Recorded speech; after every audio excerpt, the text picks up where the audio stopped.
안녕하세요. SBS 손승욱 기자입니다. 오늘 부동산 얘기 해보겠습니다. 박은정 감정평가사 모셨습니다. 안녕하세요. 네, 안녕하세요.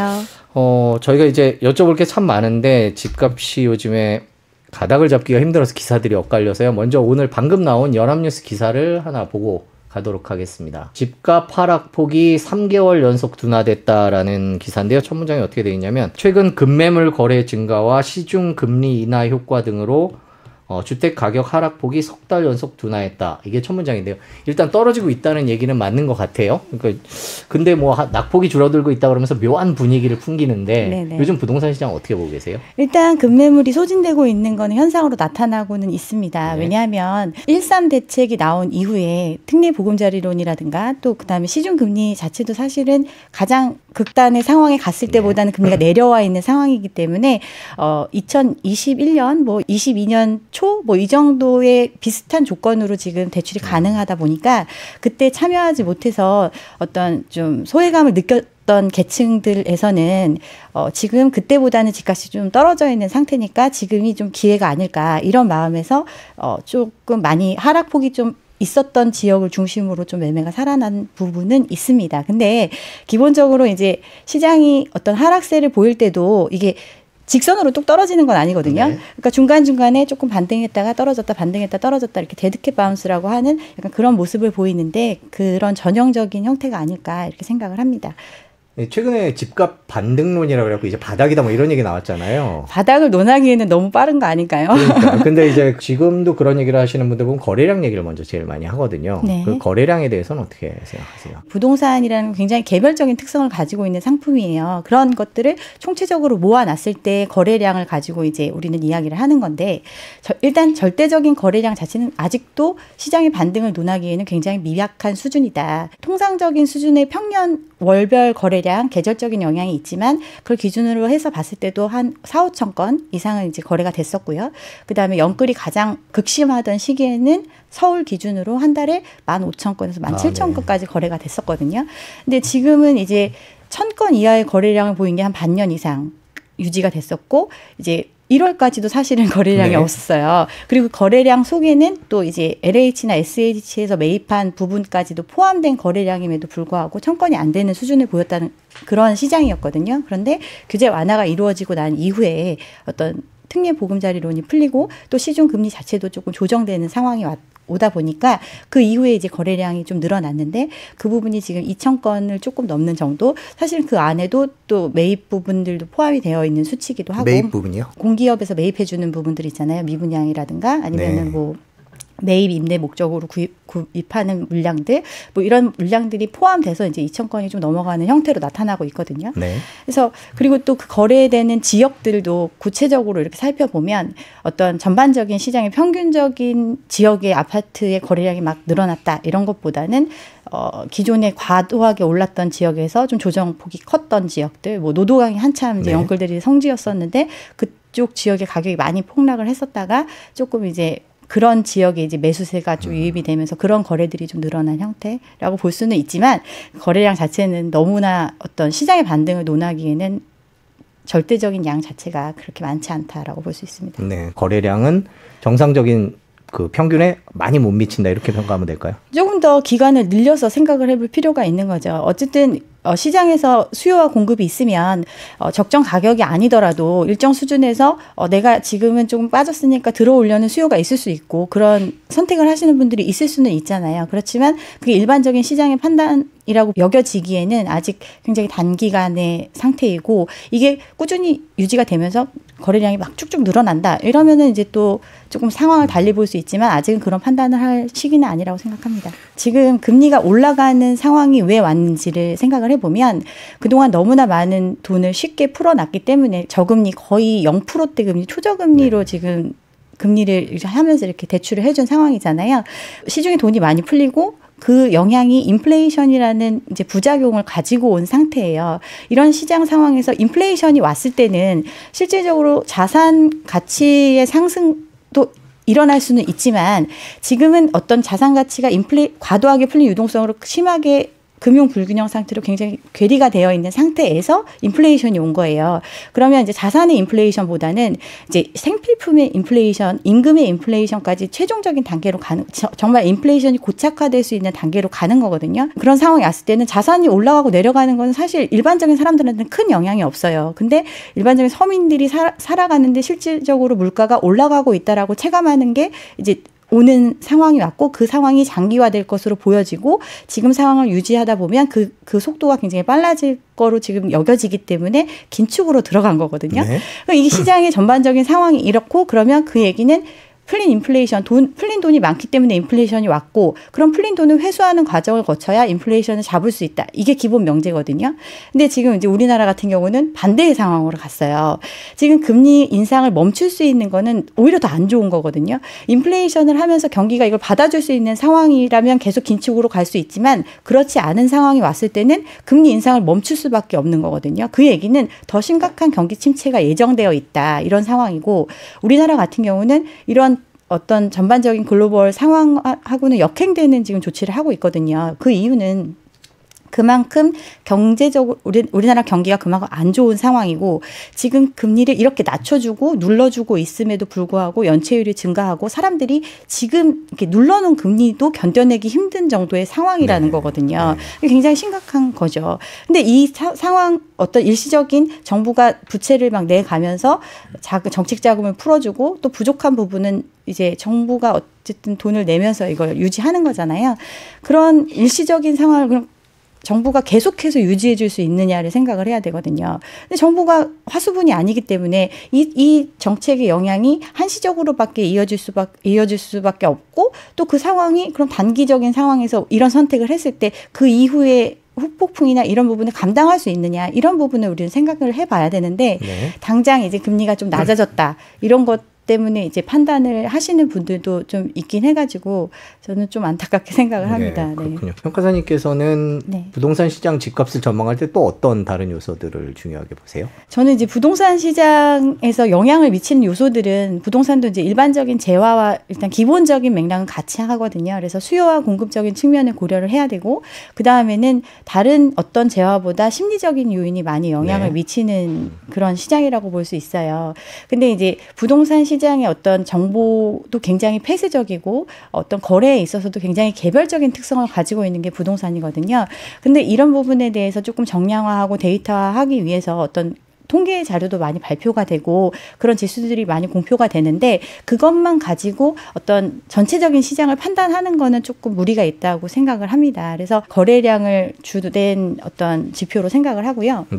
그리고 심리 지수를 또 저는 살펴봅니다. 심리 지수요? 네, 심리 지수 같은 경우는 지금 이 시장에 참여하고 싶은 사람들 또는 참여하고 있는 사람들이 어떻게 보고 있느냐의 문제거든요. 근데 그게 어떻게 보면 시장에 과열된 정도 이런 걸 판단할 수 있는 이런 지표이기 때문에 그것도 참고를 하고 그다음에 객관적인 수치로는 공급 물량을 체크를 합니다. 수요와 공급이라는 거는 결국 상대적인 개념이거든요. 과열기에는 사실은 굉장히 공급이 평년보다 훨씬 많이 이루어졌거든요. 시장이 붐을 타니까 또 그만큼 공급이 많이 되는 그런 시장이었었는데 평소보다 훨씬 더 많이 공급이 되는데도 부족하다고 느꼈던 시장이었거든요.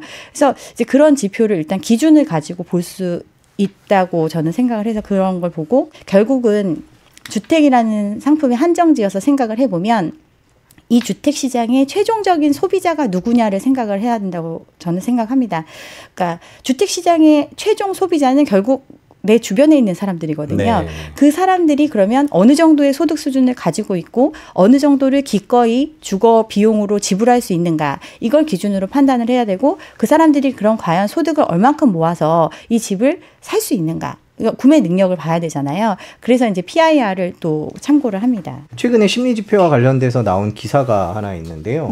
부동산 규제 완화 약발 지속으로 주택 매매 소비 심리가 석 달 연속 상승했다. 이런 기사가 나왔거든요. 이런 기사는 어떻게 봐야 될까요? 심리 지수가 실질적으로 수치적으로 상승한 건 맞기 때문에 심리 지수가 올라갔다 이렇게 얘기를 하는데 심리 지수의 기준이 되는 게 100이에요. 100을 기준으로 이제 매도자가 더 많은 시장인지 매수자가 더 많은 시장인지 이걸 가지고 판단을 하는 거거든요. 지금 100 이하예요. 올라봤자 봤자 100 이하거든요.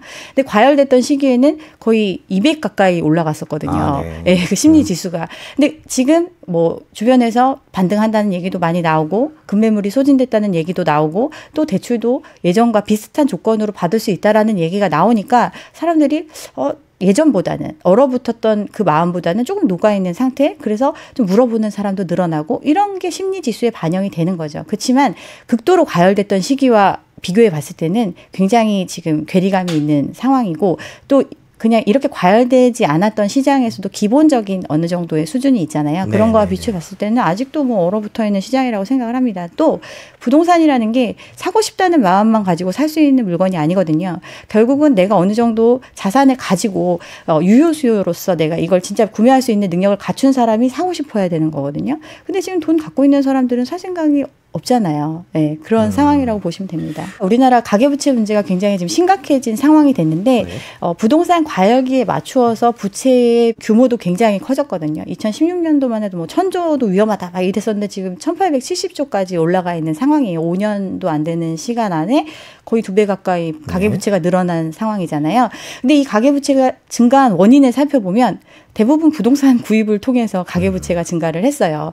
그러면 우리가 이제 어떤 가계부채, 그러니까 빚을 낼 때 그럼 이거를 뭘 기준에서 빚을 내줬나를 생각을 해보면 사람들이 어떤 소득을 어느 정도 벌어들여서 이걸 갚아낼 수 있는 능력이 있다. 이걸 판단한 게 아니거든요. 그냥 담보 대비해서 얼마만큼의 비율로 돈을 빌려준 형태예요.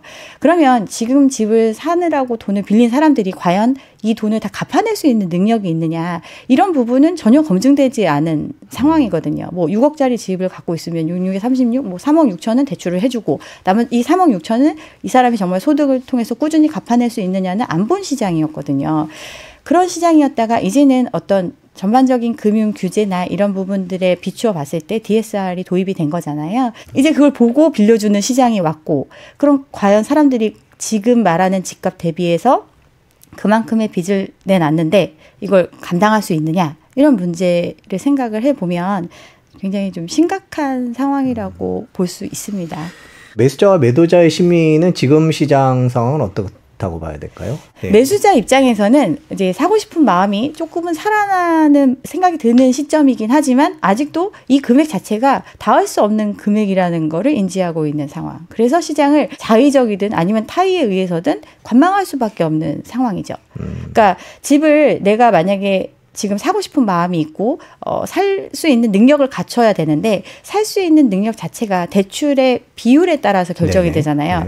그럼 그 대출의 비율이 어떤 지금은 예전과는 달리 조금은 한계가 지어지는 상황인데 가격은 그대로면 당연히 그 가격에는 사줄 수가 없잖아요. 그러니까 관망할 수밖에 없죠. 자기가 살 수 있는 능력치까지 가격이 내려오지 않는 한은 살 수가 없는 거고 그게 매수자의 입장이고 매도자 입장에서는 기본적으로 집을 내가 수요하게 된 원인을 생각을 해보면 막연히 끝없이 오를 거다라는 게 전제거든요. 네. 내가 이렇게 큰 빚을 지고 또 그만큼의 비용을 부담해 가면서까지 이 집을 유지하는 이유가 나 말고 나 다음 사람은 훨씬 더 비싼 값에 사줘서 나한테 자본이득을 가져다 줄 거라는 그런 기대감을 가지고 지금 매수를 한 입장이잖아요. 이 매수자는 언제든 공급자 입장으로 바뀔 수 있는데 이 매수자가 버텨내려면 어떤 금융 환경이나 이런 것들이 꾸준히 이어져야 되는데 지금은 이제 그런 환경이 바뀐 거잖아요. 고금리 환경으로 넘어오면서. 그래서 뭐 신규 대출을 받거나 정책자금의 지원을 받아서 어떤 그 조건을 조금 연장하는 사람도 있겠지만 절대 다수를 다 구제할 수 있는 규모가 아니거든요. 금액 자체는. 그리고 기존의 대출을 받은 사람들이 한 80% 가까이가 변동금리로 빌려놓은 상황이기 때문에 이 금리 인상에 대해서 굉장히 큰 부담감을 느끼고 있어요. 근데 이걸 계속 내가 버티고 유지해 가느냐의 문제인데 그렇게 하려면 내가 지금 희생을 치르려면 그만큼의 이익이 있다라는 확신이 들어야 되는 시장이어야 되는데 그렇지 않은 시장이기 때문에 불안함에 빠져 있는 거죠. 그래서 사실은 물리적으로 버티지 못해서 금매를 내놓는 사람도 있고 또 버티고 싶어도 어떤 여건이 안 되기 때문에 강제적인 방법으로 이제 물건을 회수당하는 경우가 생기고 지금 이제 그런 시장이라고 볼 수 있습니다. 부채와 관련된 얘기, 그다음에 PF와 관련된 얘기를 평소에 많이 하셨던 것 같은데 부동산 PF 지금 상황이 어떻습니까? 지금은 유동성의 축소 시기라고 아까 말씀을 네. 드렸잖아요. 유동성의 축소 시기라는 거는 시중에 많은 돈이 풀려 있어서 어디든 자산 시장으로 돈이 흘러 들어갈 수 있는 구조였다면 지금은 그 절대적인 규모 자체가 줄어드는 시장이고 그 얘기는 선별적으로 돈이 흘러 들어가는 상황이라고 판단을 하시면 됩니다. 그러면 뭐 한전채 뭐 많이들 얘기를 하는데 한전이 지금 적자를 되게 많이 겪고 네. 있고 그 적자를 메꾸기 위한 방법으로 채권을 발행해서 자금을 조달하고 있잖아요. 그러면 국가가 보증하고 전기를 공급하는 이 사업 자체가 망하진 않을 거기 때문에 이 부분에 사람들이 또 높은 금리를 준다고 하면 그 부분으로 자금이 흘러 들어가겠죠. 근데 부동산 PF 사업은 이 사업이 성공을 해서 얼마의 분양을 해서 어떤 이익을 준다라는 가정하에 돈을 빌려주는 거잖아요. 근데 그 시장보다는 훨씬 더 안전한 시장으로 정해진 자금이 흘러 들어가니까 오히려 조금이라도 리스키한 시장으로는 자금이 덜 흘러 들어가는 구조. 그렇기 때문에 PF 시장에서는 돈을 구하기가 힘들어지는 거죠. 그리고 부동산 PF가 이렇게 활성화될 수 있었던 원인이 부동산 시장 자체가 과열이 되면서 땅 매입 자체도 굉장히 비싼 값에 매입을 하고 나중에 분양할 때도 지금 말하는 시장에서 말하는 가격보다는 훨씬 더 비싼 값에 나는 팔 수 있어. 이런 전제로 사업을 다 끌어왔던 거거든요. 근데 시장이 그렇지 않은 상황이 됐고 최종적인 소비자, 부동산을 만들어내서 그 물건을 사줄 사람들, 가게가 지금 빚더미에 있는 상황에서 추가적으로 그들이 생각하는 그 높은 가격에 사준다. 이런 그러니까 그런 조건이 이루어질 가능성이 낮으니까 사람들이 거기다 돈을 안 빌려주는 거죠. 그러니까 돈을 구하기가 힘들어지는 시장이고 그게 이제 채권 시장에서도 되게 안전한 쪽, 조금 불안한 쪽 이렇게 나눴을 때 불안한 쪽에 가까운 게 PF 시장이고 그래서 이제 PF 시장, 뭐 둔촌주공 같은 경우는 서울에서 웬만한 사람들 다 좋다고 생각하는 그런 사업장이었잖아요. 근데 그런 사업장조차 돈을 못 빌리는 상황이 오고 그게 굉장히 뭐 이번에 한 번에서 그치는 게 아니라 그런 사업장들이 수많은 사업장들이 있는 150조 정도 되죠. PF 지금 규모가. 근데 그런 시장에 다 돈을 필요로 하는데 과연 시장에서 그 돈을 다 빌려주고 이렇게 메꿔줄 수 있는 만큼의 유동성이 있느냐 이런 것도 생각해 보시면 뭐 자명한 거죠. 어떤 PF 시장의 위기 상황은. 그래서 이런 상황을 예상하고 있기 때문에 정부에서 이제 선제적으로 PF 시장이 무너지면 사실은 PF 시장이라는 게 돈을 이제 증권사나 뭐 건설사가 일단 지급 보증을 하고 이제 대주를 모아서 자금을 빌려주는 형태거든요. 그러면 이게 금융기관과 건설사가 다 엮여 있는 구조거든요. 그러면 돈을 내가 어떤 사업에 대해서 100억을 빌려줬는데 이 100억을 이 사업을 통해서 회수하지 못하는 상황이 왔으면 이걸 안 됐을 때 내가 갚을게라고 얘기한 게 건설사잖아요. 그럼 건설사가 갚아야 되겠죠. 근데 건설사가 못 갚는다고 하면 그런 금융기관에서는 받아낼 길이 없잖아요. 이런 식으로 어떤 구조적으로 금융기관의 리스크까지 위기까지 몰고 올 수 있는 상황이기 때문에 이 부분이 한꺼번에 터지지 않도록 지금 자금을 투여해서 어떤 뭐 보증을 서주면 PF를 이제 자금을 지원해줘라 뭐 이런 식의 이제 그런 것들을 하고 있는 거잖아요. 체안펀드도 투입해서 뭐 PF 사업장에 자금이 들어갈 수 있게. 정부가 사실은 체안펀드를 통해서 부동산 PF에 자금을 쏜 적이 없거든요. 근데 이번에 둔촌주공에 처음 그렇게 한 거고 어떤 상징적인 의미가 있었던 거거든요. 정부도 이렇게 이 사업에 대해서 자금을 넣었는데 이제 나머지 들도 좀 넣어라. 뭐 이런 약간 이래서 터지지 않게 어쨌든 하나는 막았어요. 근데 앞으로 계속 그렇게 할 수 있을까요?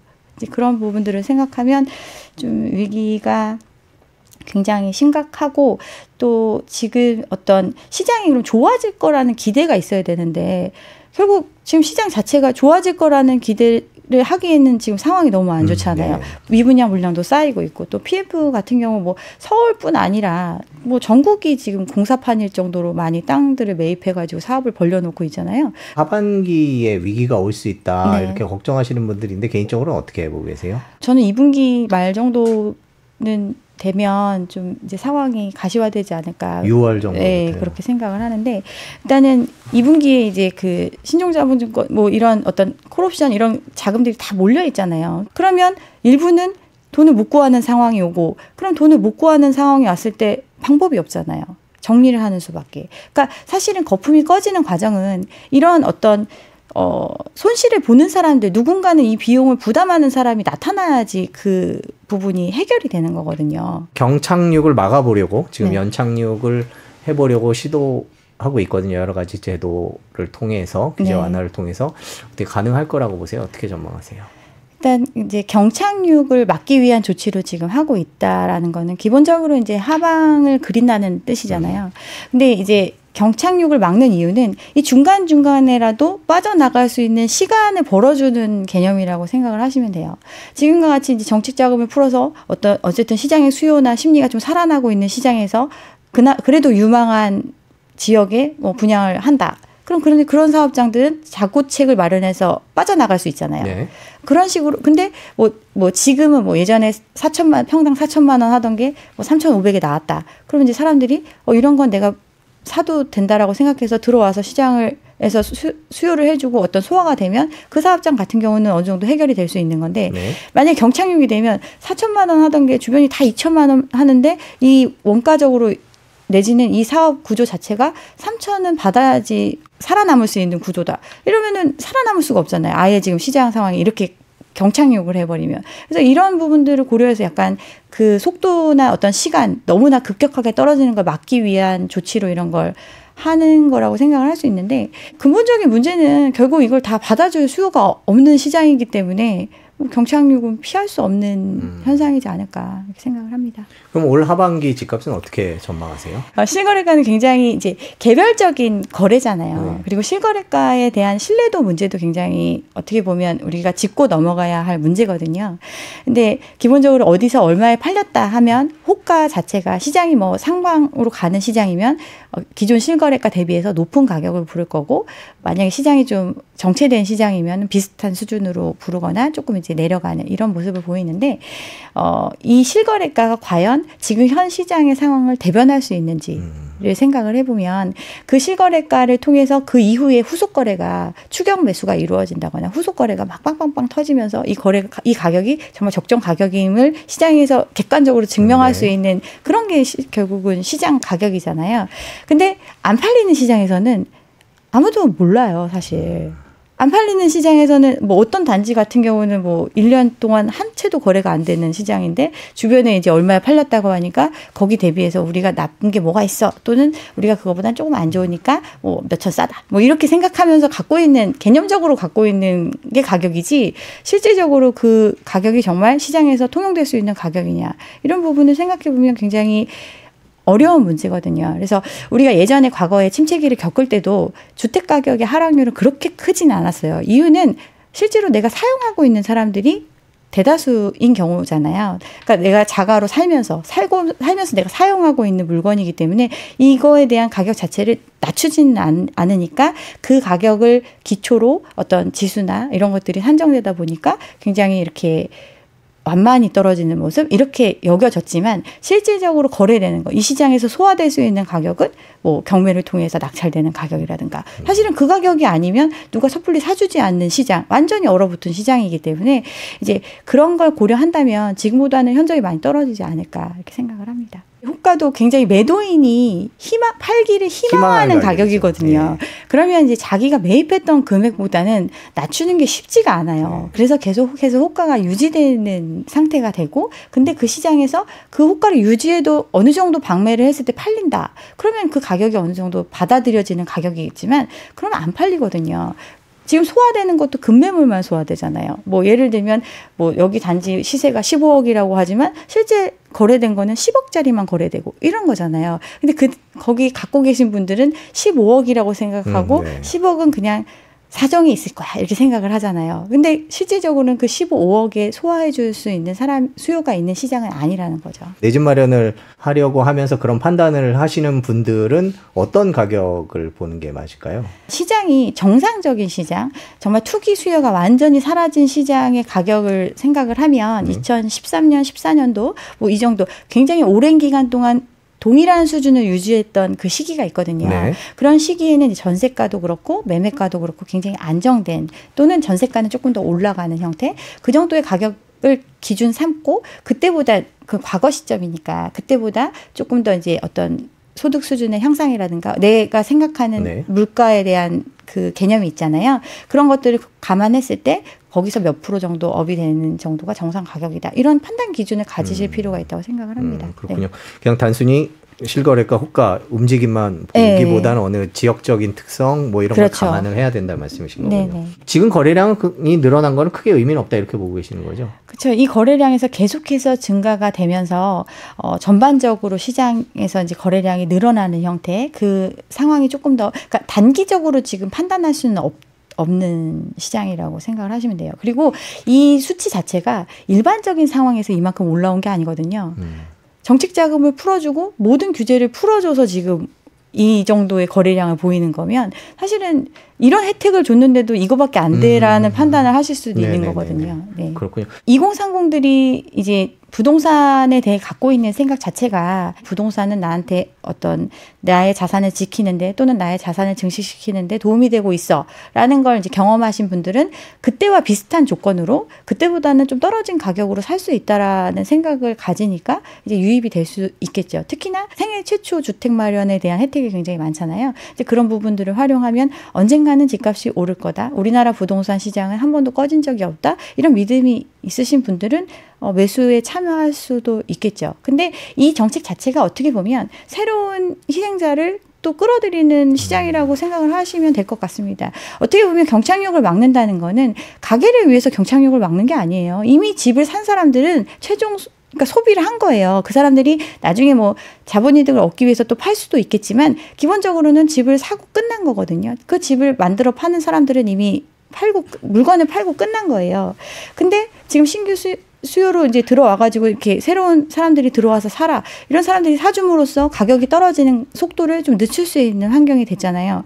그럼 이 사람들은 과연 이 가격이 적정 가격을 계속 유지해 주면서 자기가 이 정상적인 생활을 유지해 가면서 이 정도의 빚을 감당하면서 살아갈 수 있느냐. 이런 부분을 생각해 보면 과거보다는 절대적인 금액 자체로도 너무나 큰 빚을 지게 만드는 구조다. 지금 집 살 때가 아닌 거죠. 왜 그런가요?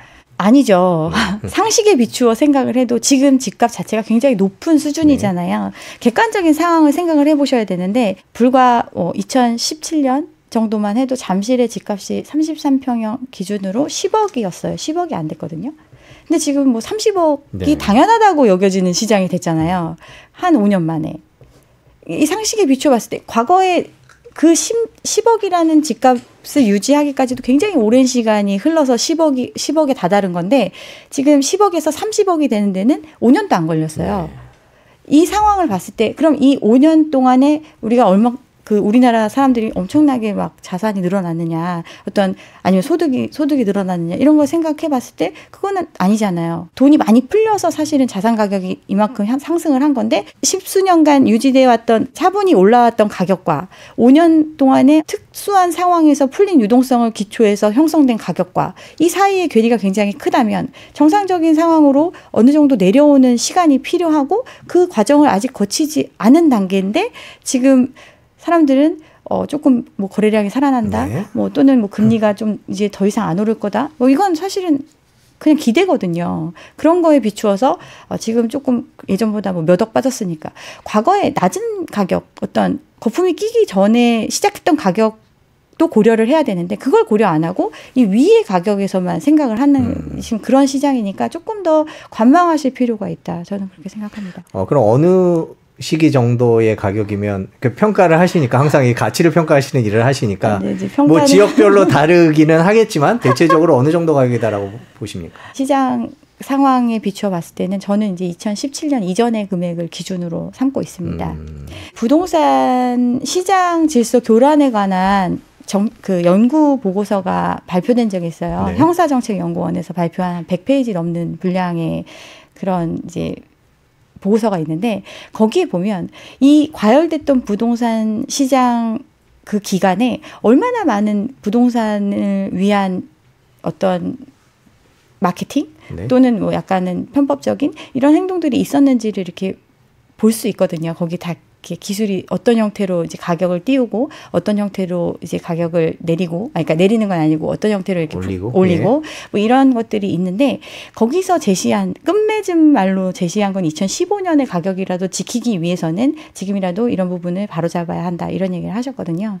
그러니까 뭐 이제 그거는 이제 개별적으로 어떤 판단하시겠지만 그런 기준을 가지실 필요는 있을 것 같습니다. 저는 2017년 정도로 생각을 합니다. 17년요? 네네. 2017년 초반 2010년 초반을 네. 말씀하신 특별한 이유가 있나요? 그때부터 이제 오르기 시작했던 건가요?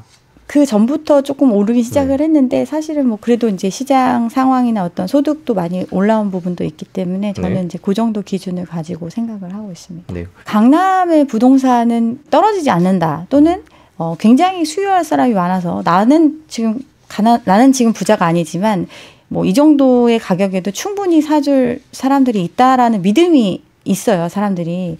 그리고 뭐 이제 배블론 효과처럼 뭐 어떤 돈이 많은 사람들은 이제 높은 가격에도 충분히 기꺼이 산다. 네. 뭐 이렇게 생각을 하시는데, 그 어떤 그런 사치제와 좀 차이가 있는 건 사치제를 사는 사람들은 사실은 대출을 통해서 이걸 사는 게 아니거든요. 그래서 남들과 다름을 과시하기 위해서 기꺼이 그 돈을 지불할 수 있는 능력을 갖춘 사람이 사는 거고, 지금 이 집을 사는 사람들은 이 집을 그 높은 가격에 팔고 싶어 하는 사람들은 빚을 잔뜩 끼고서 내가 지금 이렇게 갖고 있는 금액보다 훨씬 더 비싼 값에 누군가 사줄 걸 기대하고 있는 시장이거든요. 그러니까 아예 이 공급자의 입장 자체도 다르고 막 이렇기 때문에 그들이 그럼 계속해서 그 높은 가격에 사주는 시장이 올 때까지 버틸 수 있느냐, 이런 문제를 생각해 보면 그러긴 어렵다. 결국은 경기와 같이 갈 수밖에 없고, 그렇게 되면 더 과열됐던 시장 이나 더 고평가됐던 시장은 더 큰 폭의 조정을 겪을 수밖에 없다, 이렇게 생각을 합니다.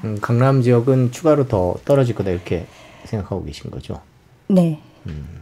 영끌들이 노도강을 많이 선택한 이유가 어떤 재건축에 대한 기대감, 이런 부분들이 있었고, 연식이 오래된 아파트 단지들이 많이 밀집한 지역이잖아요. 그러니까 그런 지역이라서 예전보다 가격은 낮았고, 또 그렇지만 어떤 정주 환경 자체는 나쁘지 않은 그런 지역이었단 말이에요. 그러면서 개발에 대한 기대감을 갖고 있었던 그런 지역이기 때문에 선택을 했던 건데, 결국은 이 집들은 개발이 되지 않으면 결국은 오래된 집이거든요. 그러니까 이 어떤 시장 자체를 판단을 할 때 이 개발이 과연 가능할 것인가에 대한 건데, 그 부분은 정책적으로 풀리지 않는 이상은 좀 어려운 부분이거든요.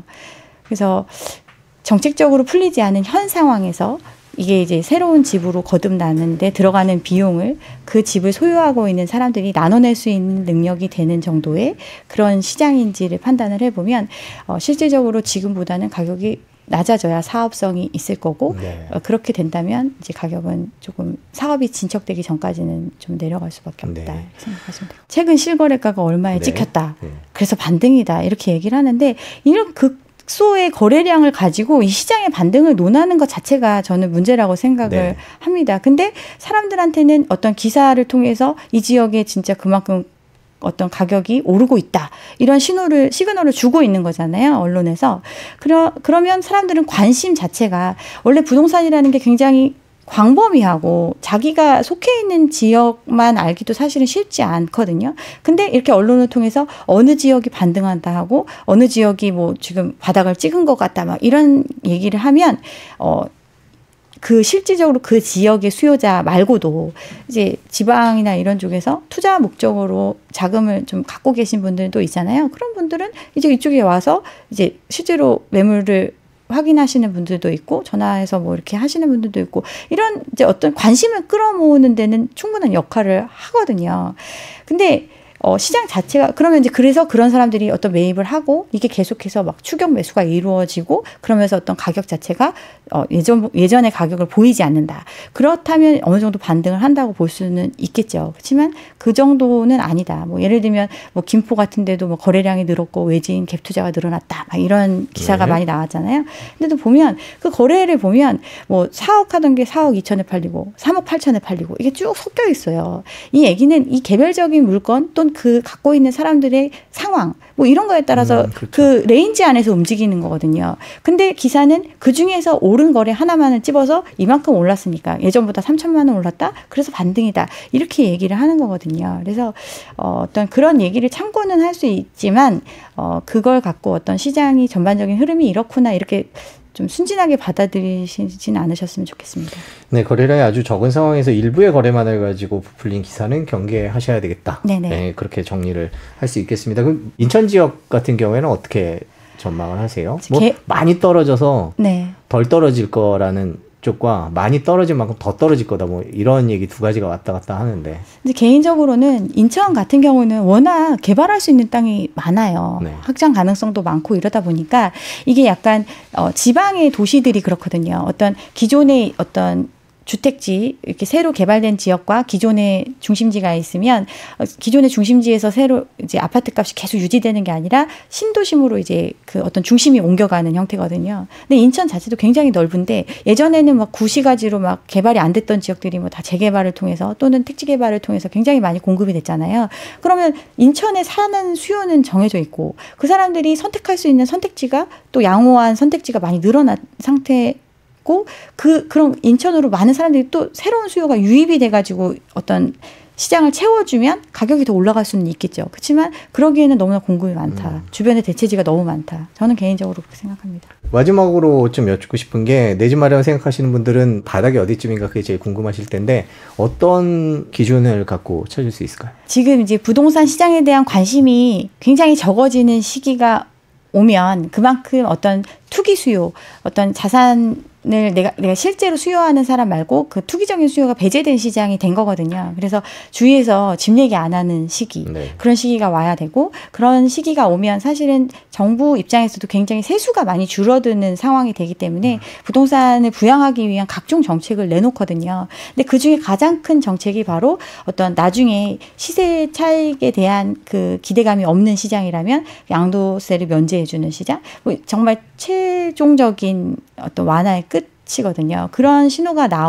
나왔음에도 어떤 거래량이 살아나지 않고 어떤 뭐 가격 자체도 막 크게 변동되지 않으면서 이런 시장 좀 안정된 시장에서 주택을 매입하는 게 가장 바닥에서 매입하는 게 아닐까 이렇게 생각을 하고, 근데 무엇보다도 결국은 집이라는 게 내가 이제 집을 통해서 자본 이득을 얻을 수 있으면 더할 나위 없이 좋겠지만 그 자산 가치를 유지하거나 또는 잃게 되더라도 내가 그 자산으로 인해서 삶이 힘들어지지 않을 수 있는 그런 상황에서 집을 사야 된다고 생각을 하거든요. 결국은 자기의 어떤 자산 상태 그리고 자기가 감당할 수 있는 능력 범위 안에서 대출을 활용하고 그 정도 금액에서 이제 집을 산다면 그 금액이 높은 금액이든 낮은 금액이든 큰 문제는 없을 거라고 생각을 합니다. 그래서 아직도 시장에 대한 관심이 식지 않은 상황이거든요. 금리가 오른다 내린다, 뭐 연준이 금리 올리는 걸 멈춘다, 뭐 이런 것만으로도 자산 시장이 막 출렁이잖아요. 네. 그만큼 투기적인 수요가 여전히 존재하는 자산에 대한 그 기대감이 아직도 큰 시장이거든요. 이런 시장에서 굳이 특히나 집 같은 경우는 뭐 외국 자본이 와서 사주고 뭐 이런 문제가 아니잖아요. 결국은 나 아니면 내 옆에 사람이 사주는 이런 시장에 지금과 같이 많은 사람들이 관심 갖고 있을 때 무리를 해서 매입을 해야 되는지 이런 부분들을 좀 생각해 보실 필요가 있는 것 같아요. 저는 부동산은 굉장히 개별적이기 때문에 어떤 뭐 시장의 흐름도 중요하지만 그 시장 안에서 자기가 관심 갖고 있는 지역에서 또 개별적인 상황에 따라서 굉장히 가격이 낮게 나오는 경우도 있고 뭐 이런 상황이 있잖아요. 그런 것들을 좀 꾸준히 관심을 가지시는 것도 좋을 것 같습니다. 네, 지금까지 우리나라 부동산 상황이 어떤지 살펴봤습니다. 뭐 저희가 두서없이 쭉 짚어봤는데요. 그래도 네. 시장 상황이 어떤지 이해하는데 보탬이 되셨으면 좋겠습니다. 오늘 긴 시간 시청해 주셔서 감사합니다. 안녕하세요. SBS 손승욱 기자입니다. 오늘은 올 들어서 많이 오른 나스닥 시장을 보면서 지금 들어가야 될 때인가? 이렇게 생각하시는 분들이 계실 텐데요. 그거에 대한 답을 한번 찾아보도록 하겠습니다. 인모스트 투자자문 장재창 대표 모셨습니다. 안녕하세요. 네, 안녕하세요. 나스닥이 올 들어서 많이 올랐어요. 저희가 표를 준비했는데 일단 네. 그 표를 보고 말씀을 나눠보도록 하겠습니다. 나스닥이 1년치를 보면요. 8%가 떨어졌는데요. 올 들어서만 나스닥 종합주가지수를 보면요. 17.05%가 올랐습니다. 대표님 보시기에 뭐 경기 침체다, 그 다음에 SBB 뭐 파산이다 이렇고 여러 가지 악재들이 많았는데 왜 이런 일이 일어났다고 보십니까? 사실은 매우 당황스러운 사태죠. 네, 그러니까 저한테 그렇다기보다는 네. 사실 전형적인 약세론자들, 그러니까 작년 말까지도 사실 이제 올해 들어서부터 이제 분명하게 실적 악화와 모든 그런 침체 사인이 나올 수도 있다 이런 것들을 얘기했던 쪽으로는 1월부터 강력하게 진행된, 사실 그거는 뭐 제가 어떻게 표현을 할 수가 없어요. 네. 뭐 엄청나게 올랐습니다. 1월 달에는 진짜로 그냥 뭉치로 막 올랐기 때문에요. 그때 올랐던 거를 2월 달에 내려갔다가 다시 3월 달에 지금 해서 다시 그 고점을 버티고 있는 정도인데 사실 1월 달에는 뭐라고 말을 다 못할 정도로. 근데 이제 원래는 예측이 항상 증권사 애널리스트들, 미국도 마찬가지인데 월가 애널리스트들도 12월 말에 했던 게 항상 틀려요. 근데 작년도 뭐 완전히 안 좋은 일색이었으니까 그 정도는 틀릴 수 있는데 너무 강력하게 올랐기 때문에 그리고 지금 17%라고 말씀하셨지만 전체적으로는 그 기술적 지표라는 것들이 있지 않습니까? 근데 그런 쪽에서는 완연한 강세장이다. 예, 왜냐하면 뭘로 갖다 놔도 그러니까 200일선 위에서만 움직여요. 네. 그리고 뭐 다 정배열. 아시죠? 뭐 5일, 20일 뭐 이렇게 하지 않습니까? 이거 다 정배열. 이동평균선. 예, 다 정보. 그러니까 제가 기술적 지표가 그걸 뭐 의미가 있다라는 걸 말하는 건 아닌데 사실 기술적 지표가 의미 있는 건 뭐냐면 후행적으로는 확인해 줍니다. 네. 그러니까 왜냐하면 사람들의 심리가 모여서 그게 지표로 나타나는 거기 때문에 어떤 에너지나 힘이나 변화에 대해서는 예측은 못 해주지만 확인은 해주거든요. 근데 지금 그런 기술적 지표로 보면 완연한 강세장을 말하고 있게 돼요. 텀리 같은 사람들은 뭐 지나간 20일 동안 뭐 65% 이상 올랐는데 그런 것들은 지금까지 몇십 년 내에도 없었다. 이럴 정도로 사실은 우리가 하도 이슈가 그러니까 시장은 굉장히 좀 투자하기 어려운 면이 뭐냐면 뉴스가 굉장히 들려오기 때문에 눈으로 사실 보고 있으면서도 인지를 못해요.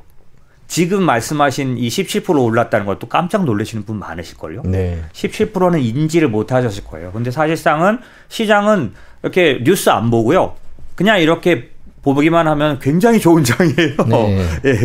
그래서 아마 대부분 당황들 하고 계신데요. 네. 저는 이제 지금 시장에서는 이게 일시적으로 나타나는 눈속임 같은 예, 그런 혹은 뭐 계속 이제 약세론자들이 얘기하는 부분은 뭐냐면 아직 침체를 안 반영했다든지 아니면 연준의 금리 인하를 너무 빨리 반영했다든지 뭐 이런 식의 표현들로만 그리고 이제 실적에서 이제 드러날 거라든지 뭐 이런 식으로 얘기를 하는 걸로 해왔지만 저는 좀 이제 그렇게 생각하고 있지는 않고요. 완연한 유동성들이 좀 움직이는 모습 그런 것들이 확인되고 있기 때문에 뭐 한두 가지 좀 자세히 좀 말씀 좀 드릴게요. 그러면 일단 나스닥이 왜 이렇게 올 들어서 예상과 다르게 올랐는지를 짚어보는 방법으로 여러 가지 위기론이 어떻게 지금 진행되고 있는지를 짚어보는 것도 의미가 있는 것 같아요. 그러니까 주가가 떨어질 거다라고 예상을 했던 그 원인들이죠. 그 원인들이 어떻게 진행되고 있는지 먼저 지켜보겠습니다. 가장 많이 나왔던 게 그 미국의 금융과 관련된 은행 위기, SVB 파산이나 이래갖고 루비니 뉴욕대 교수가 이제 뭐 지역 은행발 신용 경색이 더 불거질 것이다 그러면서 그게 더 확산될 것이다 이렇게 얘기를 했었는데요. 지금 상황은 어떤 상황인 거죠?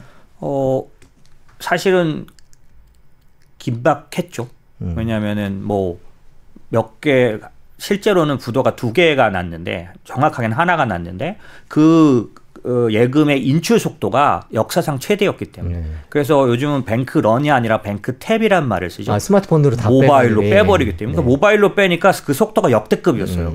그러다 보니까 그 공포감이라는 게 너무 컸고 실제로 그게 전이되는 모습도 뚜렷했기 때문에 워낙 좀 긴급했었던 것 같고요. 그러다 보니까 이제 이게 위기로 확산된다라는 거는 특히 이제 2007년, 8년에 리먼 위기들이 오버랩되면서 굉장히 두려워했었는데 현재 상태로만 보면요. 상태로만 보면 지난 금요일자, 지난주 금요일자 연준이 이제 항상 이제 대체대조표 발표처럼 이렇게 은행 관련된 발표를 냅니다. 그 발표에 보면 다 플러스로 돌아섰어요. 오히려 예금이 인출이 아니라 들어오고 있는 거죠. 예. 그리고 그 다음에 이 은행 위기를 극복하기 위해서 한 3가지 정도의 대출 창구를 연준이 사용했는데 그 재할인율 창구라든지 BTFP라든지 뭐 이런 것들 여기에 전부 다 사용 금액이 아주 작게 줄어들고 있는 상태. 그러니까 이제 안 쓰는 거죠. 지원책을 굳이 갖다 쓰지 않고 있는 상황이란 말씀이죠. 네네, 그렇죠. 그리고 아까 말씀드린 그 예금 인출이 오히려 돌아서서 전체 은행 전체를 통산해봤더니 현금이 늘었어요. 예, 그러니까 이런 것들은 이제 진화되고 있다라고 이제 어느 정도 이제 은행 위기는 지나갔다라고 시장은 물론 이미 일주일 전부터 반영했고요. 근데 이제 구체적인 물리적인 얘기를 드리자면 그런 식으로 아주 구체적인 진화된 모습들을 보이고 있는 거죠. 일단 연준에서 나온 수치는 일단 안정이 되고 있다라고 그렇죠. 얘기를 하고 있는데 그 2008년 금융위기 얘기를 해주셨는데 그때도 보면 한 번에 다 터진 게 아니라 그렇죠. 한 번 터지고선 또 한참 있다가 또 다른 데가 터지고 이랬잖아요. 그렇죠. 그걸 이제 뭐 나타내는 용어도 있던데 지금 그런 중간에 있는 거 아니냐라는 우려가 계속 시장에 있는 것 같기는 해요. 어떻게 보세요? 베어 스턴스 모멘트는 정확하게 말하면 베어 스턴스가 2007년도에 부도가 나고 나서 한 1년이 채 되기 전 정확하게 한 6개월 조금 지나서 리먼이 부도가 나면서 더 확실하게 금융위기가 이제 본색을 드러냈거든요. 근데 어떤 문제에서 베어 스턴스가 이제 인수되고 나서 시장은 안도해서 20%인가 거의 20%, 15%에서 20%까지 올랐었어요. 안심을 다 했다가 진정한 금융위기가 리먼으로 터지면서 이게 이제 그 뒤에는 뭐 말할 수 없이 폭락을 해버렸거든요. 그래서 지금도 사실은 안심을 했지만 잠재된 이제 그거를 이제 저희는 은행위기 전이라고 하는데 전이 될 수 있지 않느냐라고 생각해 볼 수 있는 부분이 있죠. 그래서 전문가들 같은 경우는 은행위기가 끝났는가라고 물어보면 어떤 분들은 사실은 지금 대세는 전이 되지 않고 있다. 전이 되지 않는다라고 말하는데 왜 그런가는 제가 그냥 간단히 설명을 드리면 위기의 원인이 다르기 때문이라고 보고 있습니다. 위기의 원인이 뭐가 다르면 금융위기 때 그 은행위기는 은행 자산의 부실 때문에 온 위기였어요. 서브프라임 모기지 사태라고 보통 하는데 그게 뭐냐면 은행이 들고 있는 자산 안에 요번에 SVB가 자기들이 가지고 있는 보유 자산이 대부분 국채였다. 요거하고 다른 얘기인 거죠. 미국 국채는 전 세계 세상에서 가장 안전한 거 아니겠습니까? 만약에 기간만 없이 그냥 만기만 간다면 100% 손실이 없는 가장 안전한 자산을 SVB는 거의 들고 있었고요. 리먼, 베어 스턴스 이런 은행들의 문제는 그들이 들고 있었던 자산이 거의 부실한 자산이었다. 2008년 금융위기 때랑 성격이 다른 게 몇 가지가 있고 또 그리고 생길 수 있는 문제를 연준이 적극적으로 나섰다 이렇게 정리를 할 수 있겠군요. 그렇죠. 낙인 효과처럼 사람들에게 어떤 우려감을 남긴 것 때문에 두 가지 정도 위기가 남아 있기 때문에 이건 꺼졌다고 할 수는 없고요. 그냥 저희가 주의를 좀 기울여야 되니까. 또 하나 이제 위기론을 짚어보면요. 금리 인상을 멈추고 연준이 금리 인하라면 오히려 주가가 더 떨어진다라는 주장을 하는 전문가가 있더라고요. 보니까 우리 모두 생각하기는 이제 금리 인상이 드디어 끝나면 이제 좀 주가나 뭐 이런 자산들이 좋아지는 거 아니냐 이런 생각을 했는데 실제로 역사적으로 그렇지 않았다는 주장을 하면서 이제 봐라 5월 달에 이제 마지막으로 금리를 올리거나 혹은 뭐 동결하다 이제 마지막으로까지 다 올렸다면 이제 금리 인하하면 주가 떨어질 거다 이런 얘기를 하시거든요. 그거에 대해서는 어떻게 생각하세요? 연준이 금리를 마지막으로 인상한 다음에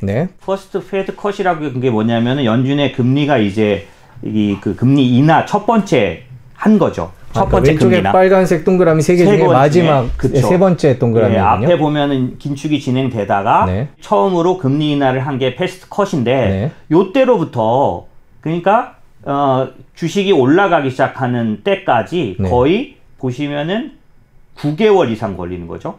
그러니까 연준이 금리를 인하하기 시작하고 나서도 계속 주가가 떨어져서 바닥까지는 9개월이 평균적으로 걸렸다. 이 표를 보니까 10개월 이상 걸리는 것 같습니다. 1871년부터 통계네요. 통계를 내봤더니. 지금까지 있었던 여러 번의 연준의 금리 인하를 통계적으로 낸 거거든요. 근데 이게 맞다는 얘기를 하는 게 아니라 그럼 왜 저렇게 되느냐를 설명하고 있어요. 그 월가 전문가들은 저거 왜 그러냐. 근데 전 굉장히 타당한 얘기입니다. 왜 그러냐면 연준은 항상 어떤 행동을 하냐면 끝까지 가보는 그러니까 좀 과하리만큼 긴축하는 경향을 좀 갖고 있습니다. 왜냐하면 어떤 그 긴축을 멈추는 의사결정을 하는 게 연준에게 더 불리하게 보일 때가 많아요. 왜냐하면 긴축을 멈췄다가 그거로 인한 모든 다른 효과에 대해서 다 책임을 듣느니 차라리 더 과하게 긴축하는 게 낫기 때문에 대부분의 연준 의장들은 대부분 좀 더 과하게 긴축을 하는 경향이 좀 있습니다. 이번에도 되게 세게 밀어붙였죠. 그럴 수 있고요. 그다음에 사실 제가 꼭 말씀드리고 싶은 건데 이건 여러분들이 모두 좀 아셨으면 하는 거예요. 뭐냐면 연준은 양대 책무라는 걸 갖고 있습니다. 그게 뭐냐면 이제 그 인플레이션 파이터라 그래서 물가 안정과 그다음에 금융 안정이라 그래서 이제 뭐 일자리라든지 뭐 이런 쪽에 두 개를 갖고 있다면 사실은 두 개라고 말하지만 물가 안정이 가장 치명적이고 중요한 목표입니다. 그래서 이런 말을 합니다. 두 개가 만약에 그 연준에게 주어져서 하나만 선택해야 한다면 하나를 선택하면 나머지는 아주 안 좋아질 거야. 아주 심각하게 안 좋아. 이래도 선택해라고 하면 무조건 물가 안정이라는 겁니다. 이게 무슨 얘기냐면 뒤집어 설명드리면 만약에 하반 2분기부터라도 물가가 조절이 안 되면 그 침체 아니라 침체 할아버지가 나타나도 연준은 계속 올립니다. 그러니까 테러를 당할 정도로 볼커 같은 경우는 네. 그게 그 사람이 뭐 그래서가 아니라 연준이 왜 그럴 수밖에 없는지를 이해하셔야 되는데 물가는 달러에 대한 문제이기 때문입니다. 물가가 높아져서 조절이 안 되면 달러 붕괴합니다. 달러 가치에 대한. 그래서 전 세계 기축 통화가 무너지는 거기 때문에 연준에게 있어서는 치명적이고 가장 중요한 필사의 문제이기 때문에 네. 물가는 저지해야만 하는 거죠. 혹이 침체가 오더라도 경제는 희생하더라도. 그러니까 만약에 2분기, 3분기, 4분기를 가면서 저 같은 사람들이 나와서 아무리 떠들어도 물가가 조절이 안 되면 연준은 뭐 제가 말한 모든 논리를 다 깨고 아마 계속 올릴 겁니다. 이건 뭐 제가 장담할 수 있는. 그건 왜 그러냐면 안 그래도 지금 흔들리고 있는 달러의 위치를 고수해야 하는 게 그들의 일이기 때문이죠. 사실은 뭐 많은 사람들의 뭐 경제 뭐 이런 걸 얘기하는 것 같지만 사실은 그들은 달러의 수호자입니다. 그렇기 때문에 수십 년, 수백 년 그렇게 해왔기 때문에 그런 면에서는 만약에 저렇게 말한 저 결과가 뭐냐 항상 좀 더 과하게 진압할 수밖에 없고 저들은 어떤 기록을 갖고 생각을 갖고 있냐면 여러 가지 기록에서 보면 빨리 올린 다음에 무너지면 빨리 내리면 된다는 거를 여러 조사로 결과를 갖고 있어요. 지금까지 여러 번의 위기들을 통해서 저들은 빨리 내리는 건 오히려 해결을 할 수 있지만 만약에 자기들이 잘못 의사결정하면 그 모든 원성과 그다음에 아까 달러의 위치를 잃어버리는 치명적인 결과에 대해서는 더 너무 리스크가 크기 때문에 차라리 깨트리고 빨리 내려서 막는 게 낫까 해결할 수 있다라고 생각하는 쪽입니다.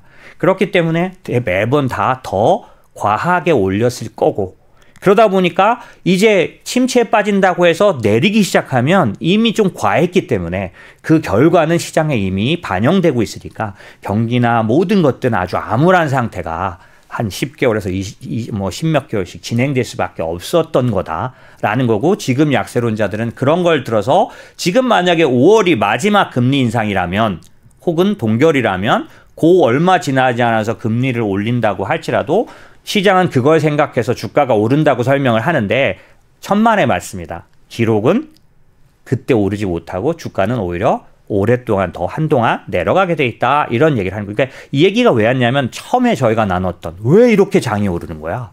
이거에 대해서 약세론자들이 어떻게 생각한 거냐면 니들이 그거 기대하고 오른 거지 금리 인하한다는 거 보고 니네 먼저 오른 거지 그거 시행착오야 잘못 생각한 거야 라고 설명한 내용입니다. 이게 그러니까 처음에 질문이 모두에게 굉장한 충격을 줬던 거죠. 도대체 왜 이렇게 오르는 거야 라고 했을 때 약세론자들은 니들이 아마도 금리 인하 기대하고 하는 것 같은데 그거 아니야 라고 말한 논리죠. 시청자분들이 가장 궁금한 내용은 이걸 것 같아요. 그러니까 그럼 이번에 5월 달에 연준이 마지막으로 금리를 뭐 올리거나 혹은 안 올리거나 이제 그러고 나서 이제 인하를 시작을 한다면 주가는 그럼 저렇게 역사가 말해주시 떨어질 거다 이렇게 보고 계세요? 전제가 다른 겁니다. 저는 다르게 보고 있습니다. 네. 그게 어떤 거냐면 지금까지 거의 한 20년에서 30년 동안에는 어떤 사이클이 돌아갔냐면은 그 만약에 코로나 때처럼 연준이 양적 완화를 해가지고 금리를 내리면 그거에 의해서 경기가 좋아지면서 기업들 실적이 좋아지기 시작해서 그 기업 실적이 완연하게 좋아지는 실적 장세가 오고 실적 장세가 오면은 연준은 금리를 올려가지고 이 유동성 넣었던 거를 좀 빼내야 돼. 유동성 함정에 빠지니까 그러냐고 긴축을 하다가 좀 너무 과하게 하면은 그런 거에 의해서 기업들 실적이 다시 나빠지기 시작하다가 종국에는 아예 나빠지는 겨울과 같은 총체 역실적 장세라고 하거든요. 그런 식으로 나타나는 전체 기업 실적이 나빠진 뒤에야 다시 연준이 그걸 살리려고 금리를 내리는 이런 사이클이 매번 정확하게 돌아갔었거든요. 근데 이번에는 그 사이클과 다르다는 게 제 생각입니다. 왜 다르냐면 코로나 때 너무나 많은 돈을 풀었다. 그래서 실제로 지금 그 어느 때보다 과거 역사적으로 몇십 년간 가계가 갖고 있던 돈과는 비교가 안 되는 돈이 지금 가계에 쌓여 있다. 요게 뭐냐면 체커블 디파짓이라 그래가지고 당좌예금인데 우리는 좀 익숙하지 않지만 미국은 이게 수시 입출금 예금과 같습니다. 네. 요걸 이제 뭐 어떤 보통 보시면 미국 가서 처음에 이제 뭐 그 미국 시민이 되고 이제 활동하려고 하면 제일 처음 만드는 계좌거든요. 네네. 요 계좌의 돈이 얼마인가를 좀 보시자고. 이게 뭐냐면 제가 사실 60년, 50년대부터 다 봤는데 이 기간을 좀 짧게 했어요. 보면 네. 2000년 이후에 당자 예금, 그러니까 개인들에게 쌓이는 당자 예금의 금액이 지금 얼마냐면 4조 5천억이죠. 네. 보시면 꼭대기에 이제 보시면 그렇게 보이실 텐데, 요게 언제 늘어난 거냐면 늘어나기 시작한 게 2020년 2월 달 보이시죠? 네. 근데 그 전을 보십시오. 20년간, 30년간 금액이 얼마였냐면 지금 금액의 4분의 1, 5분의 1도 안 되는 몇십 년간 늘 저 정도밖에 없었어요. 그런데 지금 도대체 5배 정도가 코로나 때 확 불어나서 지금 이렇게 인플레이션 침체가 온다고 해서 소비를 줄이고는 있지만 그럼에도 불구하고 쌓여있는 돈은 과거 어느 때보다 비교가 안 되게 많은 거죠. 기업들이 실적이 모두가 나빠지는 그런 역실적 장세로 들어가는 그런 것처럼 아주 극단적인 변화는 안 나타날 거는 거죠. 아주 중간, 소비가 줄긴 줄어서 상당한 소비가 주는 모습은 있지만 과거처럼 아예 다 긴축, 아예 안 써버리는 그런 모습은 또 안 나타날 거라고 생각을 하는 게 제 생각이고, 그러니까 이게 왜 그렇게 됐느냐? 인플레이션, 그러니까 코로나라는 그런 특정한 상황 뒤에 나타난 인플레이션이기 때문에 지금 이 두 가지가 같이 만나면서 아까 제가 말씀드린 가게에 워낙 많이 쌓인 돈들 때문에 과거처럼 급격한 겨울이 오지 않을 거다. 급격한 겨울이 와야 역실적 장세를 가서 모든 기업이 무너져야 그때서 연준이 등장할 만큼 그 사이에는 주가가 먼저 무너지거든요. 그래서 전형적인 약세론자들이 작년도부터 올해까지도 계속하는 얘기는 이제 실적 봐라. 이제 나타날 거다. 이제 증명될 거다. 근데 지금 1분기 실적도 사실 지금 앞에 나온 건 굉장히 좋게 나왔거든요. 그래서 첫 번째가 그렇게 가게에 돈이 많다. 두 번째는 이거 굉장히 중요한 문제인데 과거에 그런 침체나 이런 게 오지 않을 거라고 보는 이유 중에 두 번째 이유는 국가적 문제 때문에 국가들이 돈을 엄청나게 지출하고 있다는 거죠. 뭐냐면은 지금 IRA, 그 다음에 칩스 액트, 이게 뭐냐면 바이든이 내놓은 미국의 어떤 기술 경쟁 법들이 있지 않습니까? 근데 이 IRA를 통해서 지금 쏟아져 들어오고 있는 엄청난 돈들이 실제로는 그 시장에 보이지 않는 유동성 효과. 예전에는 연준이 그거를 돈을 풀어서 그렇게 했지만 성격만 다를 뿐 엄청난 돈이 쏟아 부어지고 있고 앞으로 대기된 자금만 봐도 사실 6월 달에 아마 이게 완전히 결정이 납니다. 한도가 어디까지 잡힐 건지. 그런데 만약에 지금 한국의 LG 그 솔루션 같은 경우에 그러니까 2차 전지 주가들이 많이 오르는 이유가 앞으로까지 다 생각하면은 미국으로부터 받는 돈이 5조 정도 예상된다지 않습니까? 그것 때문에 주가가 그럼 앞으로 얼마나 올라야 되냐라고 해서 올라가고 있는 건데 그거를 다 추산하면 미국 정부가 쏟아부을 뭐 한국이나 일본이나 여러 나라에다가 지급하고자 약속한 돈만 해도 정말 천문학적인 숫자가 약속돼 있어요. 지금 이미 그걸 때문에 지금 뭐 삼성전자도 마찬가지고 미국에다 이미 갖다가 공장을 짓고 있지 않습니까? 그러면 그 돈은 그럼 어디서 나오는 거냐? 연준이 쏟아붓는 것과 똑같은 거고 코로나 때 미국 정부가 쏟아부은 거와 똑같은 재정 지출이죠. 네. 다만 명분만 중국을 견제하고 밸류체인을 재편하고 이렇게 굉장히 우리 머릿속에다 어떤 다른 박스의 명분만 있을 뿐 현상은 똑같이 유동성이 엄청나게 공급되는 달러가 살포되는 코로나 때와 똑같은 현상이 지금 일어나는데 코로나 때 주가가 올랐는데 이번에 주가가 안 오르는 건 그건 다른 꼭 그럴 법이 없는 거죠. 똑같이 돈이 살포되고 있으니까요. 네, 정리를 해보겠습니다. 지금 미국 시장이 안 좋아질 거다라는 그런 약세론에 대해서 대표님께서는 두 가지 이유를 들어서 말씀을 해주셨어요. 하나는 미국 사람들 통장에 아직 돈이 많기 때문에 소비가 완전히 꺾이지 않을 것이고 그러다 보니 기업 실적이 바닥까지 떨어지진 않아서 네. 뭐 경착륙은 피할 수 있을 거다라는 네. 전망을 하고 계신 거고 또 하나는 그거 말고도 미국 정부가 신냉전을 포함한 여러 가지 이유 때문에 지출이 많아져서 그렇죠. 기업들이 돈을 벌 수 있기 때문에 그리고 지출의 양은 엄청날 것이고 이 두 가지 측면에서 미국 주가가 앞으로 완전히 바닥으로 떨어지진 않을 거다 이렇게 정리를 하면 될까요? 맞습니다. 혹시라도 근데 그거는 앞으로 일어날 일 아니야? 라고 말씀하실 수 있는데 지금 1, 2, 3월 그러니까 3월 달에 주로 일어났던 양적 완화처럼 이렇게 유동성 공급은 사실 연준에서 일어났습니다. 은행 위기를 막기 위해서 5천억을 풀었다고 말씀드렸잖아요. 이건 QE는 아니지만 그래서 이쪽 금융시장에서는 not QE라고 부르는데요. 효과는 똑같습니다. 돈이 시장으로 들어온 거죠. 돈을 푼 것과 마찬가지의 효과다 말씀이신 거죠. 네. 자, 그러면 지금 이런 상황에서는 우리가 지금 미국 시장에 예를 들면 지금까지 기다리고 계시다가 주식을 사야 되겠다 혹은 투자를 해야 되겠다 이렇게 생각하시는 분들이 계실 텐데 그러면 지금이 들어가야 될 때다 이렇게 말씀을 하고 계신가요? 저는 그렇게 보고 있는데요. 들어가야 될 때라거나 이런 것보다는 사실은 과거 어느 때보다 침체가 예고된 시장입니다. 지금. 예, 저는 이렇게까지 침체가 예고됐던 제가 뭐 사실 90년대부터 주식시장에 들어왔기 때문에 몇 번의 위기를 겪었는데 지금처럼 노골적으로 침체가 너무나 정확하게 확률까지 계산되면서 유일하게 골드만삭스만 35%로 보고 있고 대부분의 하우스들은 65% 이상씩 보고 있는데 그리고 침체가 어떻게 벌어질 거라는 것도 이렇게 적나라하게 과거 사례로 예고되는 이런 경우는 전 본 적이 없는데 제가 이 얘기를 왜 드리냐면 예고된 침체는 한 번도 온 적이 없습니다. 왜 이렇게 예고될까? 전 그게 오히려 궁금했고요. 거꾸로 그 안에 전혀 다른 흐름이 있는데 아까 제가 처음에 기술적 흐름으로 봤을 때 모두가 놀라고 있다. 뭐라고 설명을 할 수가 없다? 지금 왜 오르는지 도대체 이걸 명확하게 설명한 사람이 없다. 그래서 약세론자들은 뭐 과거에 뭐 연준의 행동까지 갖고 와서 얘기하고 마이클 윌슨 같은 그런 모건 스탠리 그런 유명한 그런 사람들은 계속해서 실적 나빠질 거야. 실적 나빠질 거야. 계속 그렇게 주문을 외우고 있는데 매번 실적은 좋게 나오고 있고. 지금까지 지금 실적 시즌인데 지금까지 어땠습니까? 그러니까 지금까지 지난번 금요일부터 해서 이틀 발표 났는데 90%가 서프라이즈 발표했거든요. 지금 금융권이어서 지금 그렇죠. 그렇게 아직은 볼 수 있고요. 다만 그거 외에 여러 가지 부분들의 회사들이 조사한 어떤 그런 것들을 보면은 이것도 제가 자료를 보여드리는 게 좋겠네요. 지금 현재 그 시장에서는 애널리스트들이 너무 과소평가하고 있다라고 말할지는 모르지만 지금 도표에 보시면은 1Q 이게 이제 23년 1분기 실적이 마이너스 7%로 나올 거라는 겁니다. 하지만 그 다음을 보시면 2분기 가면은 마이너스 6%가 되고 심지어는 3분기가 되면 플러스가 날 거라는 거예요. 지금 빨간색 테두리가 쳐져 있는 게 지금을 그렇죠. 말하는 거죠. 이번에 마이너스 누가 전망을 한 거죠? 이건 팩트셋에서 대부분의 미국 여러 하우스 애널리스트들의 그 업종이나 종목에 대한 의견을 취합한 겁니다.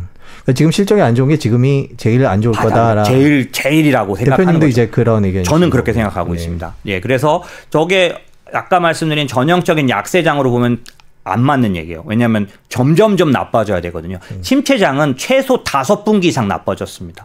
기업 실적이. 계속 나빠져야 합니다. 그게 침체입니다. 근데 저렇게 되면 침체가 아니에요. 물론 뭐 발생할 수 있는 여러 가지 다른 사건들이 있기 때문에 변수가 있기 때문에 뭐 반드시 저렇게 맞습니다. 된다라는 보장은 없는 거죠. 저건 예상인 거죠. 그렇습니다. 맞습니다. 자, 그러면 대표님 의견이 그런 쪽이시면 이제 구체적인 걸 좀 여쭤보겠습니다. 지금 뭐 냉전 얘기도 해주셨고요. 그 다음에 뭐 소비 얘기도 좀 해주셨는데 그런 측면에서 본다면 자, 투자를 하시는 분들은 어떤 섹터나 어느 쪽을 추천을 하십니까? 그 지금 투자자문 대표시니까 그 종목이나 이런 걸 말하는 게 현행법상 제약이 좀 있죠? 예, 어려움이 조금 있어서 매번 예를 들면 투자하시는 종목이나 이런 것들은 얘기를 할 수가 없나요? 네, 맞습니다. 예, 그러면은 약간 그런 주가 관련된 어떤 이 플레이를 한 걸로 볼 수 있어서요. 저희가 보유한 종목에 대해서는 극히 조심해야 되는. 네네. 그러니까 그거를 시청자분들께서 감안해서 좀 들어주셨으면 좋겠습니다. 그러면 어느 쪽 분야를 먼저 얘기를 해주시겠습니까? 항상 지난번에 나오셔서 저희한테 얘기하셨던 건 반도체였던 것 같은데. 네, 우선은 이 시장의 성격이 그러니까 어떤 업종은 지금 이제 말씀드릴 건데요. 어떤 양상으로 진행될 건지에 대해서 조금 말씀을 드려야 할 것 같습니다. 제 생각에. 왜냐하면 지금 한국만 해도 2차 전지가 너무 많이 올라서요. 이거에 대한 여러 가지 의견이 있습니다. 이제 매도 의견이 이제 그 증권사에서 나오기 시작했고요. 매도 추천 의견인 거죠. 그러니까 그런 식으로 되고 있고 그 다음에 웬만한 투자 쪽에 있는 사람이라면 이건 조금 너무 과한 이런 얘기들이 나오고 있는 거죠. 그런데 이제 제가 2차 전지 아니요 오케이 갑니다 이 얘기를 하려는 게 아니라 지금 제가 말씀드린 유동성 장세의 특징은 굉장히 원래부터 아주 슬림화된 주도 업종 위주로만 올라가는 유동성 장세를 전제로 하고 있다는 겁니다. 그러니까 슬림하다는 말씀은 다 오르는 게 아니라 그렇죠. 몇 개만 오른다. 그렇죠. 몇 개 섹터, 몇 개 회사 이런 데만 오르는 게 지금 장세다 이렇게 보고 계신 거예요. 혹시 생소하실지 몰라서 제가 경험했던 그 똑같은 장세를 말씀드리면 2009년도에 양적 완화를 시작했는데 1, 2, 3를 했습니다. 네. 2014년까지 돈을 풀고 있는 그 기간 동안에 네. 한국 같은 경우는 20종목만 올라갔어요. 주도 업종만 주로 올랐고 네. 어떤 업종은 8배 올랐습니다. 그러니까 이게 제가 이렇게 말하면 저 사람 본디가 없는 사람인 것 같아 이럴 수 있는데 정확하게 말씀드리면 자동차 업종이 그때만 아니지만 사실은 9년, 10년, 11년, 3년간 8배가 올랐어요. 왜냐하면 그 당시는 차화정 시대거든요. 네, 네. 예, 중국에 의해서 자동차, 화학, 정유만 오르던 시대예요. 근데 제가 이 얘기를 왜 드리냐면 원래 유동성에 의해서 장이 오를 때 초반에는 굉장히 몇 개로 분출되는 그런 효과가 반드시 보통 나타납니다. 왜 이번에는 더 그럴 거라고 생각되는데 현상으로 말씀드리면 지금 현재 코스닥이 900을 갔습니다. 어제 그저 이렇게 갔는데 900을 돌파했는데 이게 올해 들어서 거의 40% 가까이 오른 거거든요. 40% 가까이 오른 건데 이 40% 오르는데 세 종목이 거의 50% 차지했습니다. 아시는 그 2차 전지 종목들 3개입니다. 코스닥의 지금 현재로서는 최고 종목들이죠. 얘네들 오른 거가 거의 이 주가상 코스닥 상승에 900포인트 가는데 50%를 차지했다는 얘기죠. 근데 한국만 그러냐? S&P 500이 현재 한 9% 정도 올랐는데요. 아까 나스닥은 더 많이 올랐지만 네. S&P 500은 한 9% 정도 올랐는데 그 9% 오른 거에 거의 50%를 또 세 종목이 다 차지했습니다. 애플, 마이크로소프트, 엔비디아. 챗GPT가 해냈군요. 그렇죠. 네. 근데 이게 왜 이렇게 나타나냐면 침체가 예고가 되면요. 돈이 부동화합니다. 부동화요? MMF로 들어가 있다는 얘기죠. 주식 투자를 꺼리게 되기 때문에. 예. 침체가 오면 많은 게 다 하락하기 때문에 어디도 잘 투자를 하지 않습니다.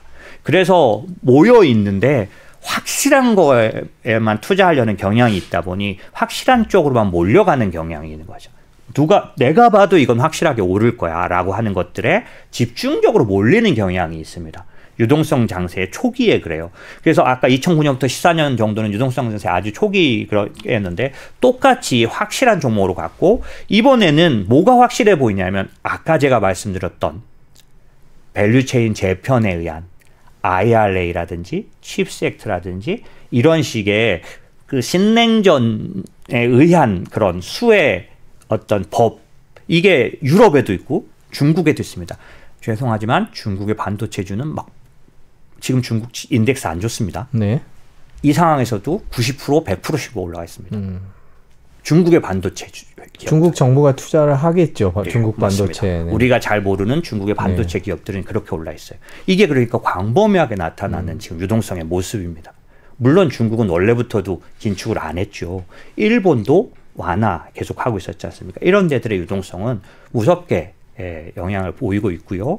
이 유동성을 아까 침체 논리로 보면 아무것도 아닌 것 같지만 사실은 이 지금 국가별 사업들은 사활을 건 거기 때문에 과거에는 이런 일이 없었습니다. 침체를 앞두고 국가가 더 투자를 한다? 그럴 수 없지요. 당연히 국가는 바보가 아니니까요. 그리고 상황이 그렇기 때문에 더 긴축 모드로 들어가 있지 사실 더 투자하지 않습니다. 그런데 지금은 잘 한번 가만히 앉아서 생각해 보십시오. 미국, 유럽, 중국, 한국, 사우디아라비아 다 투자를 정말 엄청나게 선언해 놨습니다. 왜 그럴까? 이게 2008년, 7년, 8년에 없었던 일이고요. IT 버블 때 없었던 일이고요. 아주 이 아까 역실적 장세가 나타나는 침체 국면에 한 번도 없었던 일입니다. 그러니까 모두가 타이트해지니까 뚝뚝 떨어지는 거 아니겠습니까? 실적이고 모든 그 비즈니스의 그런 것들 경기가 뚝뚝 떨어지는 거죠. 하지만 지금 어딘가는 뚝뚝 떨어지는데 어딘가는 막 퍼주고 있다는 겁니다. 그러니까 요번 장세에서는 그걸 좀 꼭 봐야 한다. 근데 잘 생각해 보시면 저 사람이 허무맹랑하긴 한데 지금 현상은 좀 그런 것 같은데 왜? 살아남아야죠. 중국을 견제해야 되지 않겠습니까? 중국은 또 살아야 되지 않겠습니까? 유럽은 또 러시아와 이제 또 다시 러시아의 그런 치욕은 당하면 안 되지 않겠습니까? 한국은 이 틈바구니에서 돈 벌 수 있는 미국에 진출해서 왜 반도체, 자동차 다 우리가 잘하는 쪽들인데 거기에 다 법이 걸려 있고 거기에 다 돈이 걸려 있어요. 이거 못 먹으면 안 되죠.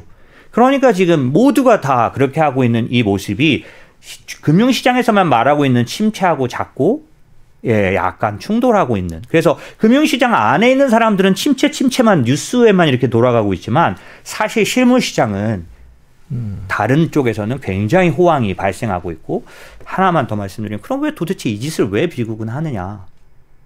도대체 미국은 왜 이렇게 퍼주는 거야. 그럼 미국이 퍼준다 그래서 지금 이게 유럽도 경쟁하는 거고 중국도 지금 그래서 하는 거 아닙니까? 그럼 미국은 도대체 왜 그러나라고 생각해 보면 실제로는 미국은 손해보는 게 없습니다. 한국이든 대만이든 어디든 퍼준 돈은 다 달러로 퍼주게 되죠.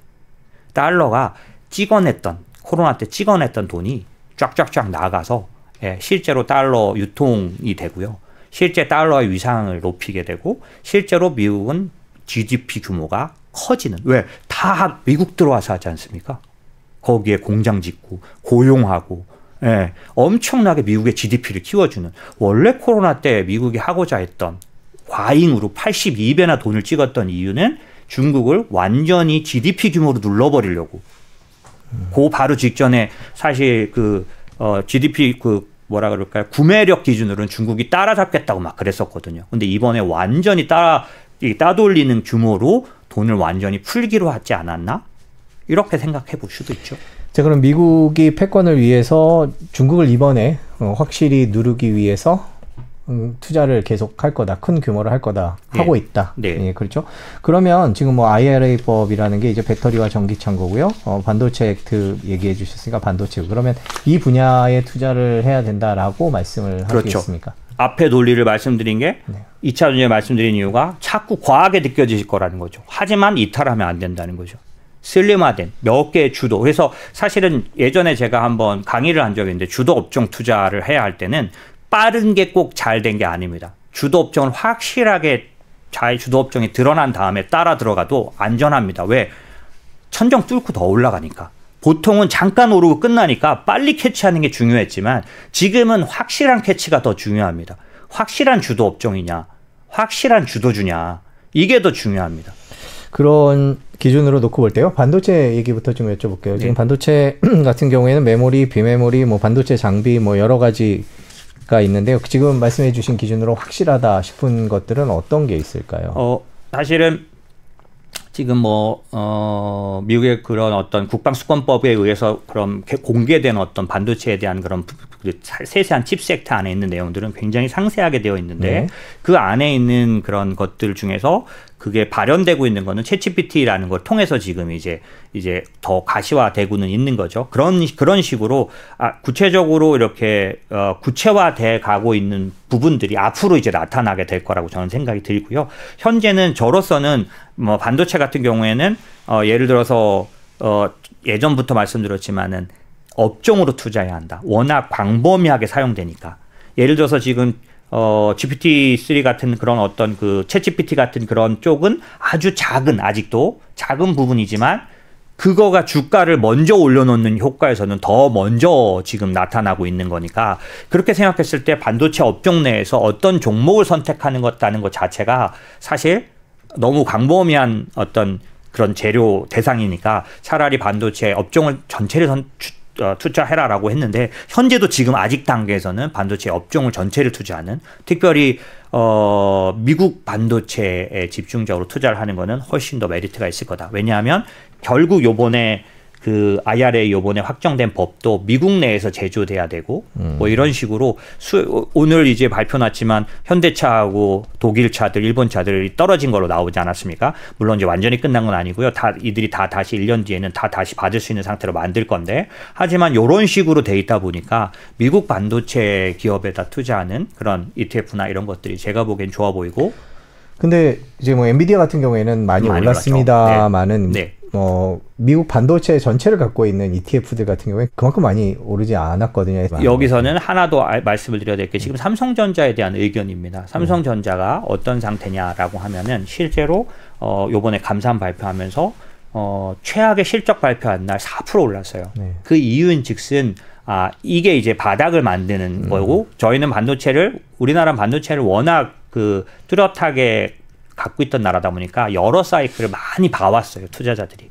그래서 지금까지 공통적으로 하이닉스나 삼성전자는 최악의 실적을 발표했을 때 바닥이었다라는 거고 고분기 다음 분기가 시작이다라는 걸 알고 있었고 더군다나 감산을 발표했기 때문에 반도체 바닥을 당기는 그래서 마이크론이 올라가게 됐던 것처럼 네. 이러다 보니까 지금은 비메모리 쪽이 아니라 사실은 메모리의 가능성이 훨씬 더 그러니까 왜냐하면 이건 메모리가 더 좋다는 뜻이 아닙니다. 사이클상 먼저 올라요. 그리고 강력하게 오르고. 그러니까 왜 주가가 이제 부침이 강한 그런 쪽이죠, 메모리가. 근데 그동안 벌써 1년 이상을 안 좋았기 때문에 사실 사기에도 좋고 여러 가지 면에서 지금 삼성전자는 주목을 받고 있는 상황이지 않습니까? 그러다 보니까 제가 생각하기에는 메모리에 대한 투자도 포함을 해야 하니 그래서 반도체 인덱스를 투자를 하면 더군다나 이제 반도체는 또 하나 말씀드려야 되는 게 이 IRA, 그러니까 칩스 액트 같은 것들을 자세히 뜯어보면 곧 소부장의 시대가 옵니다. 그 미국이 만든 예. 그 칩스 액트 반도체 법을 들여다보면 소부장이 오를 근거가 있다. 어떤 시기가 내용인가요? 옵니다. 그게 왜 그러냐면 사실은 장비는 네. 여러 가지 면에서 유럽에도 들어갈 수 있고 미국에도 들어갈 수 있고 중국에도 물론 이제 중국과는 견제를 하겠지만 그런 것들이 근데 대부분 다 부품주는 조금 시즌으로 말하면 뒤에 옵니다. 한두 정도, 두 분기 정도, 세 분기 정도 뒤에 오니까 지금 현재 그러면 소부장을 골라가지고 사는 수도 있겠지만은 사실 그런 ETF를 사놓으면 그런 반도체 부품 관련돼서만 사놓을 수가 있게 되는 거죠. 이런 식의 투자도 좋겠고 그런 식으로 해서 반도체 같은 경우에는 지금 제가 생각할 때는 좋은 여러 가지로 할 수 있는 좋은 투자다. 그리고 또 지난번에 나오셨을 때 말씀해 주신 게 신재생 에너지였어요. 미국이 이제 에너지 분야에서 이제 신재생 에너지 쪽을 지키려고 하고 미국이 또 민주당 정부가 특히 그런데요. 근데 신재생 에너지를 모아놓은 그런 펀드 ETF 같은 걸 사다 보면 중국 기업들이 많이 포함되어 있는 경우들이 많아요. 맞습니다. 근데 이제 방금 말씀해 주신 대로 미중 갈등이 있을 때 과연 중국의 기업들이 실적을 유지할 것인가? 그렇다면 우리는 신재생 에너지 투자는 어떻게 해야 될 것인가? 이런 고민이 있는 것 같아요. 이거에 대해서는 어떻게 생각하세요? 사실 아까 반도체 부분을 말씀드릴 때 중국 반도체를 투자하는 방법과도 좀 겹쳐서 얘기를 했어야 하는데 예를 들면 미국이 중국을 견제하기 위해서 반도체에서 완전히 따를 시키는 것들을 가져가고 있지만 네. 중국은 지난번에도 말씀드렸지만 가만히 있겠냐는 거죠. 결국 전부 다 자기들의 돈으로 부양을 해야 하는 키워내야 하니까 현재 아까도 말씀드린 것처럼 중국 반도체는 독자적인 길을 가고 있는 중이거든요. 그러면 전체 대세를 미국이 가져가니 미국 반도체만 투자하면 좋겠냐? 아니고 중국 반도체를 전에 제가 한번 그런 말씀드린 저희가 리서치 직원들이 중국 반도체를 중국 애널리스트들 통해서 조사를 해가지고 왜냐하면 글로벌 ETF에는 안 들어가 있는 종목들이 좀 많아요. 그래서 저희가 이제 조사를 시켜서 봤더니 상해에 상장되어 있는 ETF는 상당히 많은 종목을 중국 반도체들을 갖고 있더라고요. 그래서 글로벌 X보다는 이 상해 차이나 EMC라든지 이런 식의 ETF들이 또 중국 반도체만 투자할 수 있는 좋은 방법이 또 있고요. 그 중국 반도체가 이제 일반적으로 지금까지 보도가 되기로는 아무래도 수준이 이제 세계적인 탑티어에 오르지는 못한 기업들이 많고요. 근데 이제 그렇게 전문가분들도 저희 나오셔서 판단을 하는데 투자를 한다. 는 거에 대해서 저는 이렇게 생각합니다. 만약에 반도체 통틀어 한 종목만 사야 된다면 정말 기술로나 뭘로 보나 10년, 20년을 갈 걸 골라야 되겠죠. 한 종목만 살 게 아니라면 중국이 그 단계에서 메모리도 마찬가지, 비메모리도 마찬가지 자기들 수준에서 어디까지는 끌어가야 하는데 사실은 중국은 훨씬 더 확실하게 올려줍니다. 주가 재미로는 훨씬 더 높은 편이죠. 아까 말씀하신 글로벌 경쟁력이라든지 기술적인 문제들은 저도 잘 알고 있는데 투자를 할 때 아까도 말씀드린 것처럼 앞으로 10년, 20년을 갈 종목을 내가 증여나 이런 데서 고르기 위해서 한다면 기술도 봐야 하고 그 국가적인 경쟁도 봐야 하지만 중국은 여기서 살아남기 위해서 훨씬 더 많은 어드밴티지를 줄 거라는 거죠. 그거는 주가로는 충분히 보상이 나올 거라고 보니까 장기적인 투자는 아니더라도 좋은 투자는 될 수 있다고. 그러니까 중국 정부가 돈을 쓰는 곳이다 이렇게 맞습니다. 받아들이면 네. 되는 거죠. 예. 저희가 지금 정부가 돈 쓰는 곳들을 얘기를 하고 그거기 있는 때문에. 거고 지금 장세에서는 그런 몇 가지 종목들만 오를 것이기 때문에 그걸 보고 있는데 방금 IRA 얘기도 해주셨는데 전기차와 배터리 얘기해 주셨어요. 이거 네. 대한민국에서 가장 핫한 게 요즘에 맞습니다. 배터리 얘기인데 뭐 이미 늦었다는 얘기도 있고 그리고 뭐 배터리가 우리나라뿐만 아니라 이제 외국 기업들도 있고 좀 이런데요. 중국도 있고. 네네. 이 배터리 투자는 어떻게 해요? 당연히 저는 이제 지금 현재 저희 우리나라 경쟁력이 굉장히 높은 편이고 그래서 처음에 얘기 시작을 어떻게 했냐면 너무 올랐다는 말이 다 받아들여지는 말들일 거라는 거죠. 하지만 그렇지 않다는 겁니다. 그게 무슨 말이냐면 이 적정 주가가 계속 조정되면서 올라가는 일이 주식 시장에는 여러 번 있어 왔습니다. 그리고 특별히 지금처럼 특별한 어떤 돈 유동성에 의해서 올라가는 때는 그런 어떤 논리, 기존의 논리하고 좀 다르기 때문에 저로서는 지금 2차 전지나 이런 걸 투자할 때 이제 충분히 올랐으니까 얘를 빠져나와서 다른 쪽을 하거나 이렇게 꼭 하지 않아도 된다라고 생각이 들고요. 그러니까 일반적으로는 저도 늘 그렇게 얘기하는 편이거든요. 너무 올라서 안 오른 걸 찾는 게 더 낫지 않을까요? 근데 지금 장세는 앞으로 만약에 제가 말씀드린 대로 그런 조건대로 상승을 한다면 오른 놈만 더 오르는 장세일 거는 꼭 좀 기억을 하셔야 될 거라는 생각이 듭니다. 그런 면에서 배터리도 지금 오른 쪽들이 충분히 또 가치가 있는 쪽들이고 지금 좋아 보이는 쪽들 아까 뭐 5조 이상 IRA 때문에 받을 수 있다 뭐 이런 것들이 제가 보기에는 아직 한계가 안 나왔습니다. 한도죠. 그러니까 최대 얼마까지 받을 수 있는지 이게 이제 6월 정도 나올 것 같은데 그게 나오면 줄어들 수는 있지만 전반적으로 봤을 때는 이거 굉장히 큰 이슈이기 때문에 충분히 아직 가격 메리시 충분히 있다 이렇게 보고 있죠. 배터리 투자도 뭐 특정 기업보다는 여러 기업들이 묶여 있는 ETF를 추천하시는 거죠. 그게 일반 우리 분들한테는 훨씬 더 오래 가지고 버티기도 좋고 수익 내기도 더 좋다. 왜냐하면 최고의 성적은 못 내겠죠, 당연히. 예. 그렇군요. 전기차는 어떻게 보세요? 사실 뭐 지금 뭐 테슬라에 대해서는 투자 의견이 자꾸 안 좋게 나오는 그런 상황입니다. 그런데 이제 기본적으로 미국이 지금 현재는 글로벌리 보면은 그 전체 점유율로 봤을 때는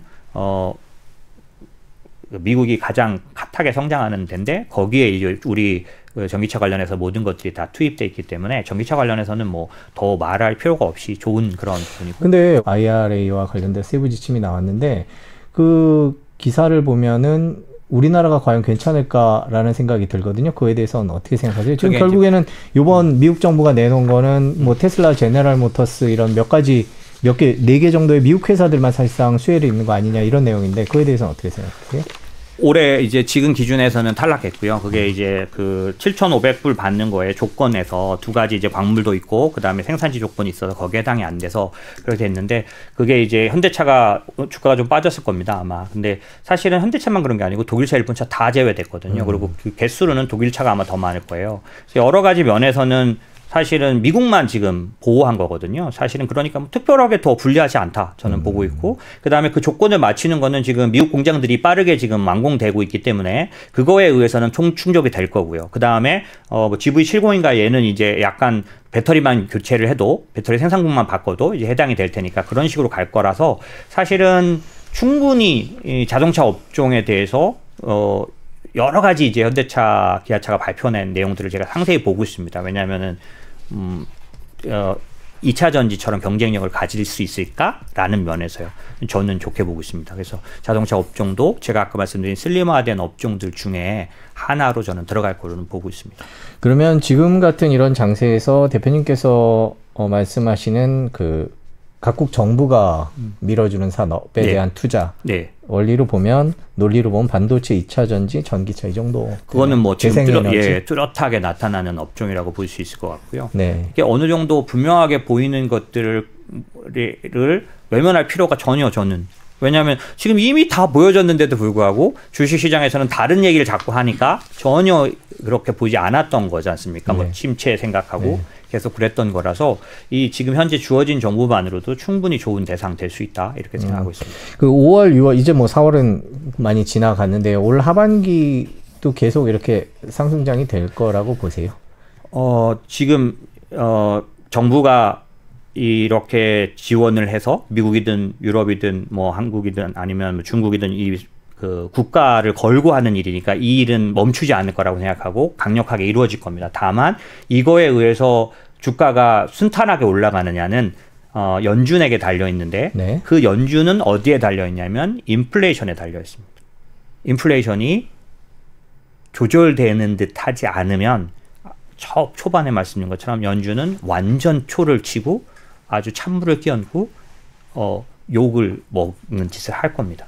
그러니까 하반기를 상당 부분 그 아주 섬뜩하게 만들 수 있는 일을 할 거예요. 하지만 저한테 인플레이션에 대해서 물어보시면 저는 인플레이션이 예전에도 말씀드렸지만 70년대 정도의 인플레이션이 나타난 이유가 그때처럼 똑같은 요인이라기보다는 코로나로 인한 그런 공급망 이슈도 상당 부분 돈을 너무 많이 푼 상황과 공급망 이슈가 겹쳐서 그런 거라서 그 부분은 자연 해소된다.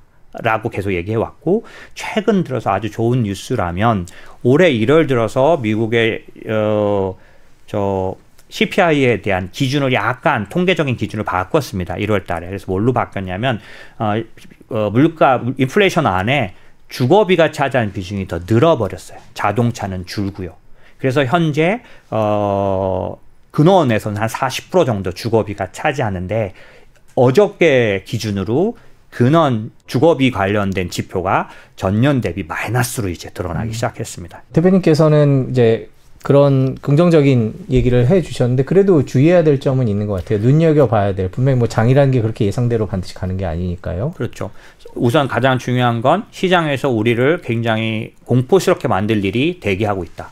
아까 제가 말씀드렸던 상업용 부동산 위기, 네. MMF의 T빌 위기, 그다음에 부채 한도 협상에 대한 얘기. 부채 한도 협상도 지금 메카시가 그 카리스마가 없습니다. 지금. 그러다 보니까 이게 더 끌 수도 있어요.